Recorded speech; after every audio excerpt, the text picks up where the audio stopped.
Selamat datang ke saluran kata gelap. Diharap anda semua terhibur dengan rancangan ini. Kata gelap.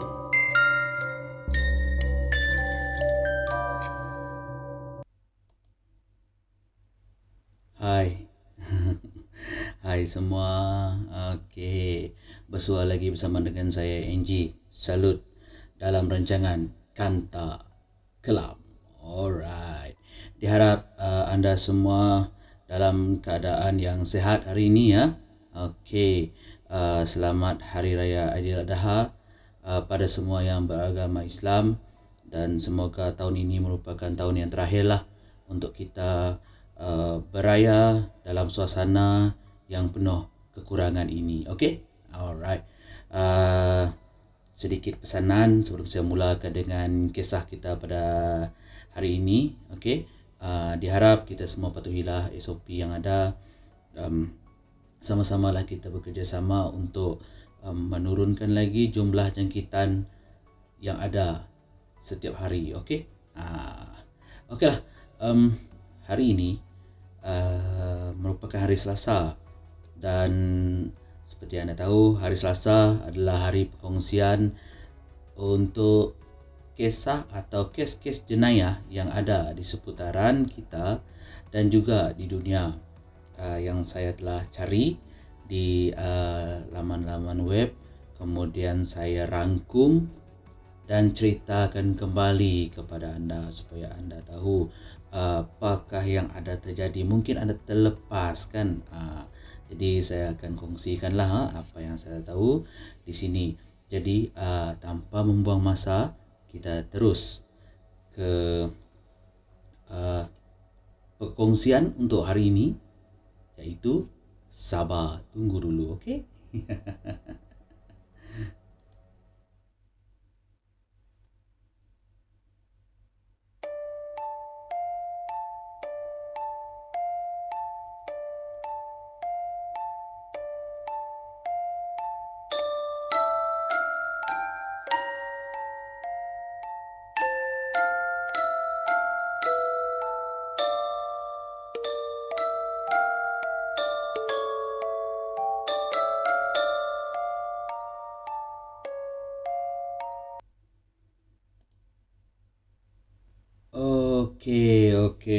Okey.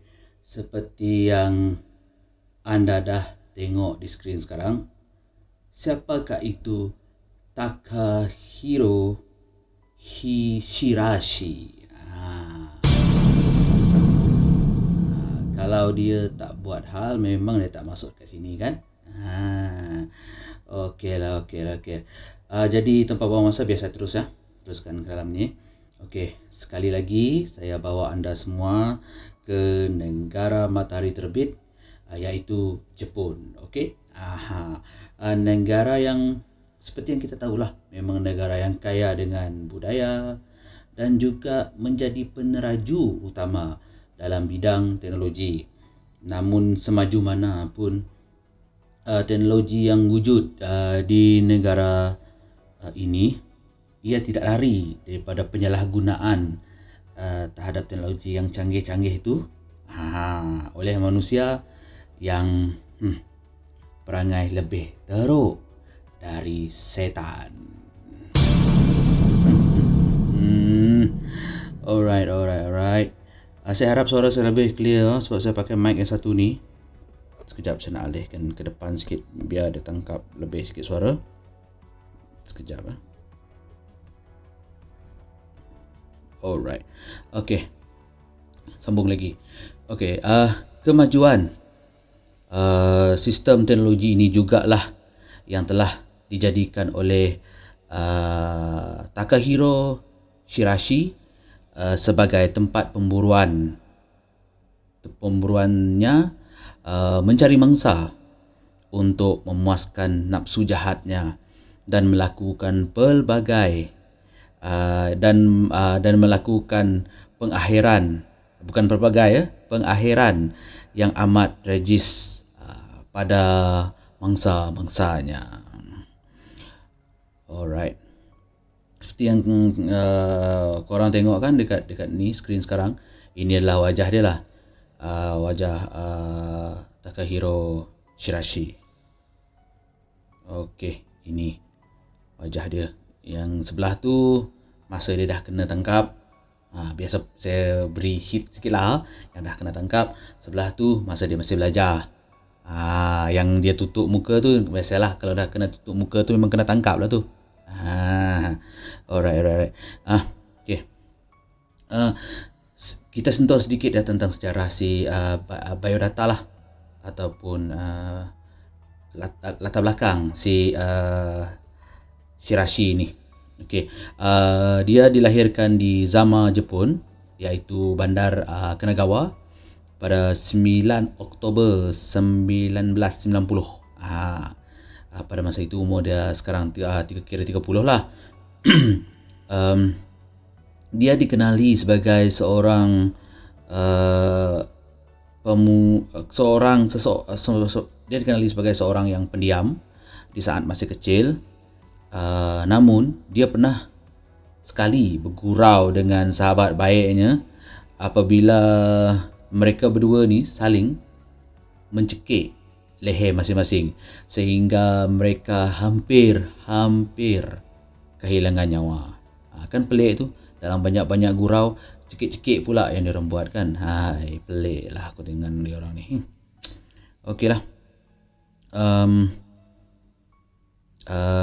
Di rumah sewanya, Shirashi ini juga dikenali sebagai seorang pemuda yang ramah dan disenangi oleh jiran-jirannya. Siapa tahu kan, sebab banyak ada beberapa lah kisah-kisah jenayah yang saya dah pernah kupaskan. Nanti orang boleh tengok lah yang belakang-belakang tu, ada beberapa lah, tak banyak, sikit aja kan, maaf lah. Okey, dalam tu memang kita tak tahu kan, penjenayah yang ada ni memang kita nampak baik tau, macam orang biasa, tapi tak tahu di sebalik dia tu kita tak tahu apa yang ada dalam ni dia. Apa yang ada dalam ni. Itu jadi bahaya tu. Muka baik, dalam ni kita tak tahu tau. Itu yang kena jaga-jaga. Alright. Dan kerana sikap dia ni, inilah yang telah mengejutkan jiran-jiran si Shirashi ni apabila mereka mengetahui siapakah si Shirashi yang sebenarnya. Baru dia orang tahu.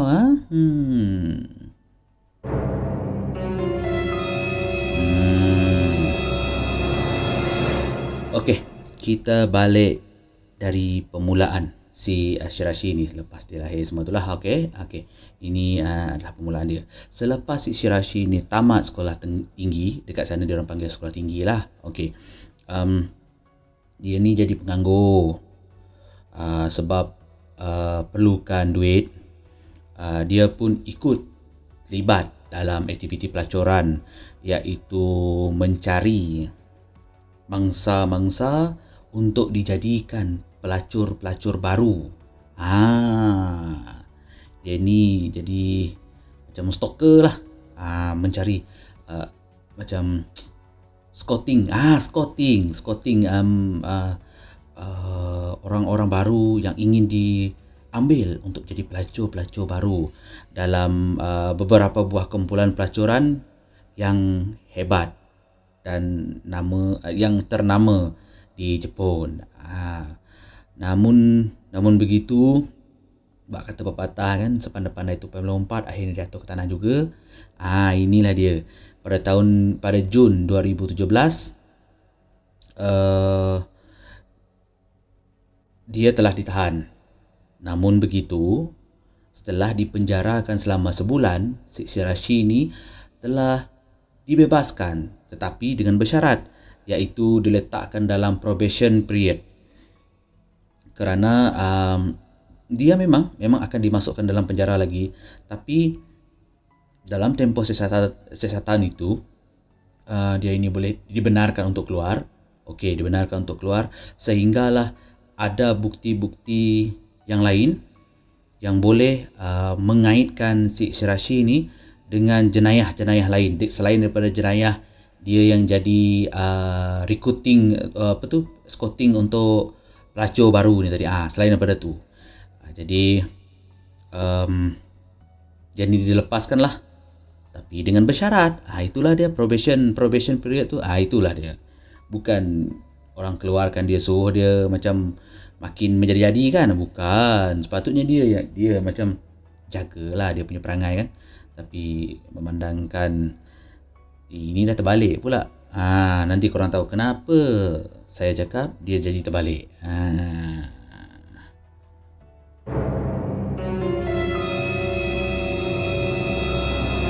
Alright.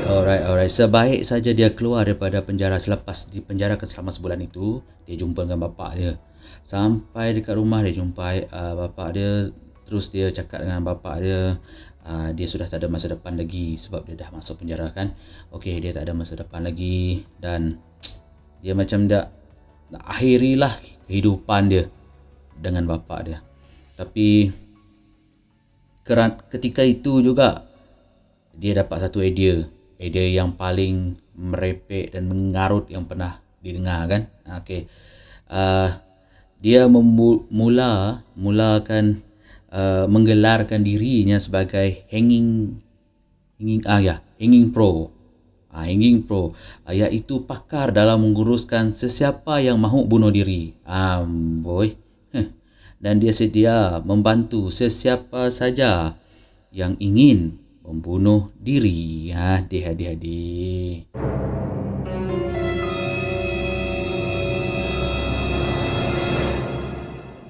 Shirashi ni dia memancing tau. Dia pancing mangsa-mangsa dia dengan ayat-ayat, macam-macam ayat lah.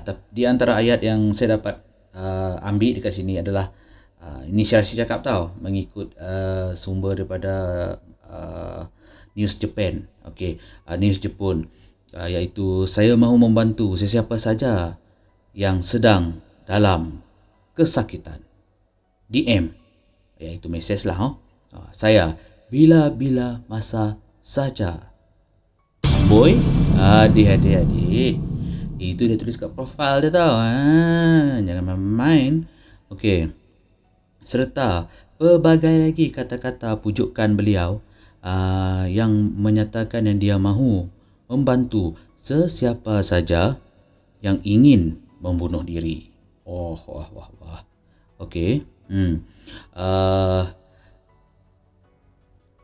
Dia dijangkakan mempunyai lebih kurang 5 akaun Twitter yang dia guna untuk operasi ni lah, yang dia offer perkhidmatan untuk membunuh orang sebab atas alasan orang tu nak bunuh diri. Lepas tu macam-macam lagi lah. Termasuklah dia buat satu iklan tu, pengiklanan dia punya Twitter tu. Dia cakap sesiapa yang perlukan teman untuk mati, dia sanggup mati bersama dengan orang tu. Tengok, tak gila. Okey. Satu lagi, dia si Shirashi ni, dia tak suka jika mangsanya menceritakan niat mangsa dia tu yang nak bunuh diri tu pada orang lain. Itu paling pantang dia. Ini terbukti tau apabila dia telah membunuh seorang, membunuh teman lelaki gadis mangsa pertama dia. Kerana dia tahu yang gadis itu telah memberitahu dekat dia punya teman lelaki yang dia ingin membunuh diri. Dan untuk pengetahuan korang, daripada banyak-banyak mangsa dia, sebab mangsa dia ni saya cakap awal lah, sebab mangsa dia ni kebanyakannya adalah wanita. Okey, inilah satu-satunya lelaki yang dia bunuh. Shirashi ni juga mengaku bahawa sebab dia melakukan semua benda yang ni atas seks, keinginan seks dia, dan juga duit. Dan tapi tidak dinafikanlah ada faktor-faktor lain yang mendorong dia cenderung ke arah buat benda yang pelik-pelik ni. Okay, kita tukar lagi. Ini muka dia.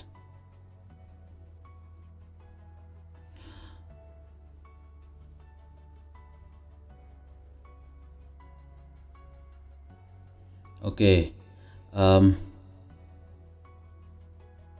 Ke-8 mangsa wanita.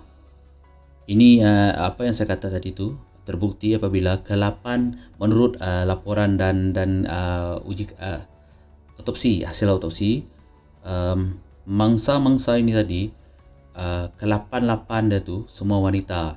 Satu, semua telah diserang secara seksual sebelum dibunuh. Mangsa-mangsa dia pula dalam lingkungan 15 ke 26 tahun. Cara untuk dia dapatkan mangsa dia, tengok ni. Dia lumpuhkan mangsa dia dulu dengan memberi air alkohol. Tapi bukan alkohol aja. Dalam alkohol tu dia letak ubat tidur. Selepas mangsa tu pengsan, dia akan lakukan hubungan intim dengan mangsa tersebut. Lepas dia puaskan nafsu jahat dia tu, baru dia bunuh mangsa tersebut. Pening. Okey. Ini satu lagi yang pelik yang si Shirashi ni buat. Dia telah menyimpan kesemua 9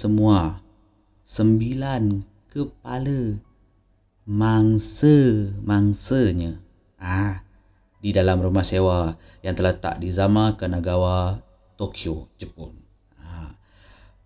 Semuanya terbongkar apabila ini semua dapat dibongkarkan apabila satu kes seorang wanita berusia 23 tahun didapati telah hilang secara tiba-tiba oleh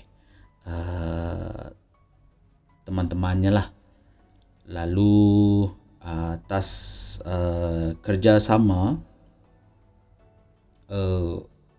kawan-kawan pihak polis, mereka telah dapat mengesan, mereka hack akaun perempuan yang 23 ni tadi. Mereka dapat dia punya last contact, siapa yang dia last chat tu kan. Mereka dapati orang itu adalah Shirashi. Lalu mereka pun pihak polis buat satu perangkap untuk tangkap si Shirashi ni. Mereka suruh seorang perempuan untuk menyamar, mengatakan diri sendiri nak bunuh diri. Shirashi arahkan dia pergi rumah dia. Apabila perempuan dimasuk dalam rumah, apa lagi, polis datang serbu, ketuk. Si Shirashi pun buka pintu. Apabila ditanya oleh pihak polis, akhirnya si Shirashi berteriam dan dia pun menyerah dengan cara nak tahu kenapa, macam mana. Okey, apabila dia tanya mana perginya budak yang umur 23 tu, si Shirashi apabila dia dah menyerah, dia just tunjuk pergi, kalau dalam bahasa Inggeris orang panggil tu cool box. Kira macam peti sejuk beku tu yang kita simpan ikan tu, yang warna oranye tu, warna kuning kan, yang tu.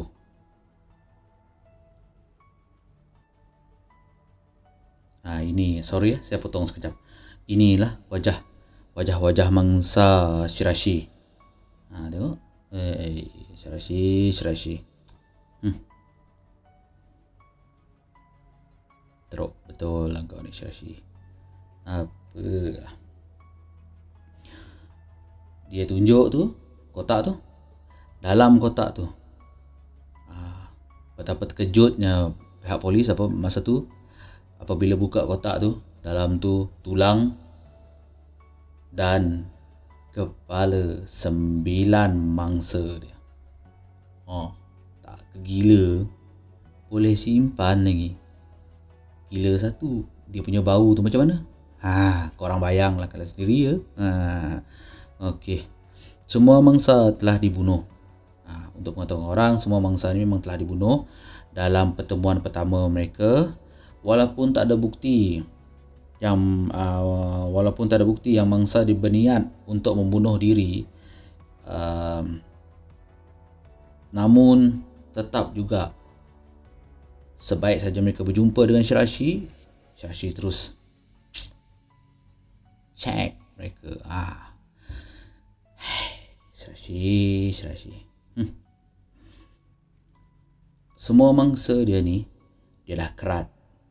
Ada mengikut apa yang saya baca lah, ada beberapa mangsa yang dia memerlukan masa sehingga 3 hari untuk mengerat, keluarkan perut, buang isi dengan perut, buang tong sampah.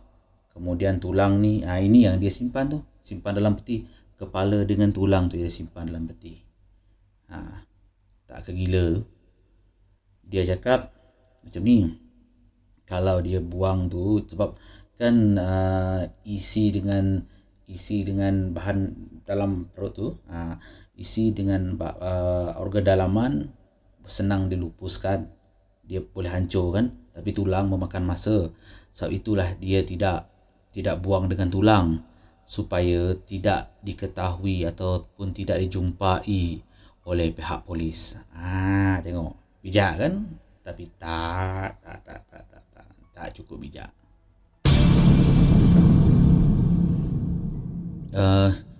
Jiran-jiran dia ni pun mengaku dia orang pun mengaku ada terbau bau yang busuk dari bilik, dari rumah si Shirashi ni. Tapi sebab dia orang tak sangka yang si Shirashi ni melakukan benda sekeji ni, dia orang tak fikir negatif Jadi dia orang tak lakukan report pada polis apa semua kan. Dia orang biar sajalah, mungkin petai si Shirashi ni rosak ke apa kan. Itu yang dia orang fikir. Dan Shirashi ni pun mengaku yang dia sendiri pun sebenarnya dia tak tahan dengan bau tu, tapi apa boleh buat, sebab dia nak simpan dia punya rahsia ni kan, perbuatan jahat dia tu. Dia terpaksalah bersama dengan 9 kepala dan tulang-tulang tu. Nanti saya cakap berapa ketul semua tulang tu. Sabar. Okey, ini yang korang tengok dekat sini ni, ini adalah rumah dia. Gambar rumah tu. Rumah tempat Shirashi melakukan aktiviti gila dia tu. Dan dia simpan tu orang yang dia bunuh tu semua dalam sini lah. Okey.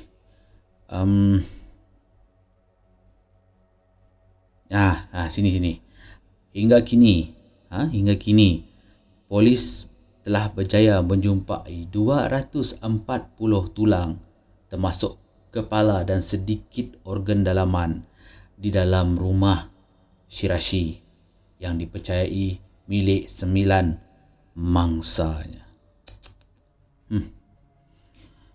Memang tidak dinafikanlah di Jepun kadar jenayah memang kurang, kerana rakyatnya memang tak suka buat jenayah, dan boleh dikatakan negara yang paling selamat di dunia. Namun begitu, kadar bunuh diri di Jepun amat tinggi kerana tekanan kerja dan pelbagai lagi.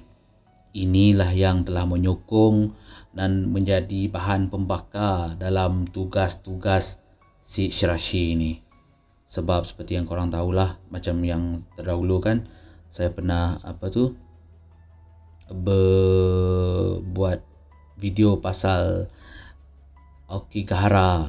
Hutan Aokigahara tu, itu kan hutan bunuh diri. Sebab bunuh diri ni kira dah jadi macam budaya dia orang.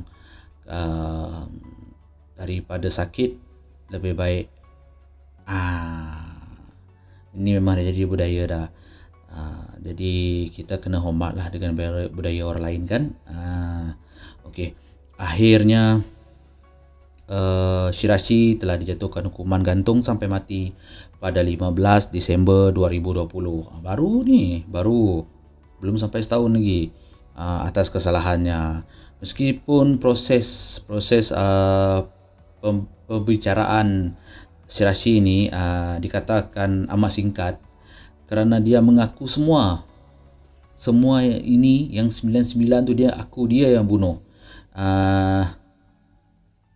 Dia mengaku yang semua mangsa ni memang dia sengaja bunuh, bukan mereka yang nak bunuh diri, yang suruh dia bunuh. Faham kan maksud dia kan? Semua dia yang bunuh. Macam tu. Dia cakap dia orang tak sedar, semua dia bunuh, dia rogol, dia bunuh. Macam tu lah. Bukan dia orang tu yang bertemu dengan dia kemudian minta untuk dibunuh. Bukan. Jadi sebab pengakuan yang si Syirasi buat macam ni, jadi pihak mahkamah telah sebulat suara menjatuhkan hukuman lah. Tapi uniknya hukuman gantung di Jepun, untuk pengetahuan korang, tarikh penggantungan hanya akan dibuat pada hari sama dia digantung. Dia tak beri satu tarikh tau, untuk macam torture kita punya, untuk macam seksa kita punya minda tau. Macam kan kalau dekat Malaysia akan diberitahu sekian hari bulan awak akan dijatuhkan hukuman gantung. Kemudian makanan terakhir, bilik terakhir, lepas bilik terakhir makanan terakhir, lepas makanan terakhir sebelah pagi tu pula, kalau nanti saya akan buat video pasal ni. Okey. Lepas tu baru dia ke tali gantung, bilik gantung. Sampai kat sana cukup jam, trap dah pergi untuk selamanya. Begitulah. Tapi dekat Jepun tak. Hari tu nak jatuhkan, nak gantung, hari tu beritahu. Terus. Tak ada bolak-balik, tak ada, terus. Itulah dia macam unik dia lah. Salah satu keunikan dalam hukuman yang ada di Jepun, untuk pengetahuan korang lah. Okey. Dan Syirasi ini juga pernah berkata beginilah, yang dia tak pernah, walaupun ada sebilangan mangsa yang dia bunuh, dia kesali, tapi kebanyakan mangsa yang dia bunuh, dia cakap dia tak mengesali atas kelakuan yang dia buat. Dan cuma apa yang dia kesal adalah dia berjaya ditangkap oleh pihak polis atas kelakuan yang dia dah buat. Syirasi.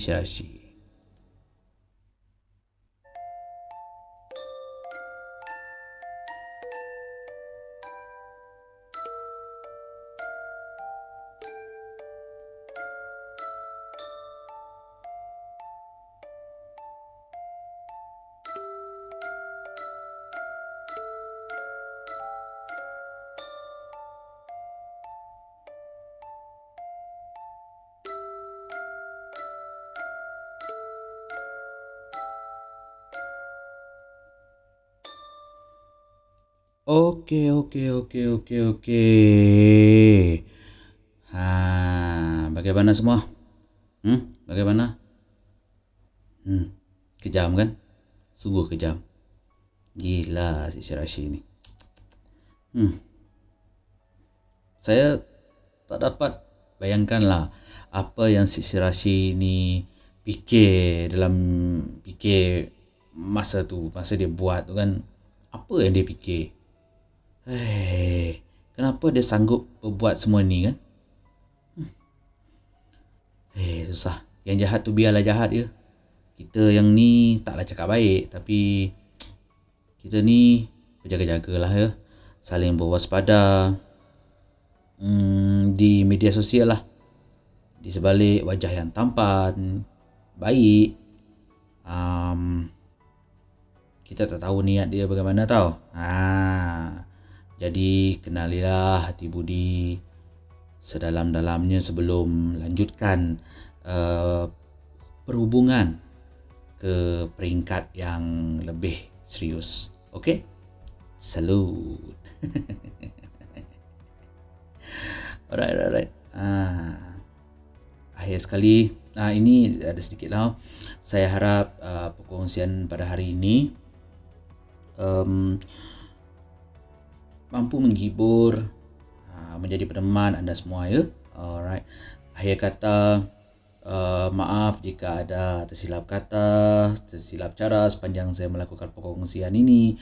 Anggaplah semuanya sekadar hiburan, hiburan, dan jalankanlah kajian anda sendiri ya untuk lebih kepastian.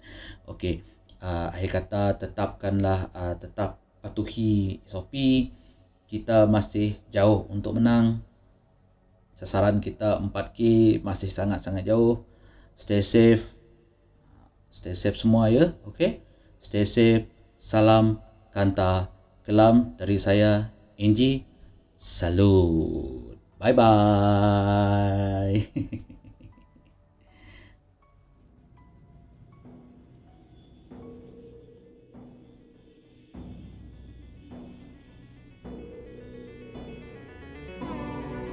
Terima kasih dalam membina saluran dengan aku. Harap semuanya terhibur dengan perkongsian yang telah disampaikan, karena semua ini hanyalah satu hiburan.